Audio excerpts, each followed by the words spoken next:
Hi అండి, welcome back to our channel. అందరికీ good evening అండి. ఎలా ఉన్నారు? అందరు బాగున్నారా? ఏంది లొకేషన్ చేంజ్ అయింది అనుకుంటున్నారా? మా వదిన వాళ్ళ ఇంటికి వచ్చిన వాళ్ళ ఊర్లో ఈరోజు రేపు జ్యోతులు పండుగ చేస్తారు. మాలపున్నం అంటారు కదా, అట్లా చేస్తారు. చూడండి, మా వదిన అయితే వంట చేస్తారు. చూడండి, హాయ్ చెప్పు వదిన. హాయ్ తింటుందంట, వంట ప్రిపేర్ చేస్తుంది. మరి ఏం చేస్తుంది ఏమో నెక్స్ట్ వీడియోలో చెప్తారండి, ఓకేనా? ఇంకొక బయట అయితే మా ఇంకొక వదిన చూపిస్తుంది. చూడండి,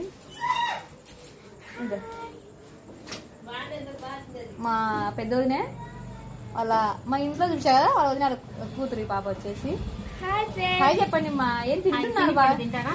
తింటున్నాం. మీకు కూడా సగం కావాలంటే చెప్పండి, ఇస్తా. అట్లా ఇస్తా అంటే తీసుకోండి ఒకసారి. అందరు తిన్నాను, వద్దు బాగోదు. మన సబ్స్క్రైబర్ ఒకరు అడిగారు, నేను బస్సులో వీడియో పెట్టా కదా ఎక్కడికి లేండి, మా ఆడపడిచి వాళ్ళ ఇంటికి వచ్చాను. ఓకేనా ఫ్రెండ్స్, బాయ్ అండి. ప్లీజ్ మన ఛానల్ సబ్స్క్రైబ్ చేసుకోండి.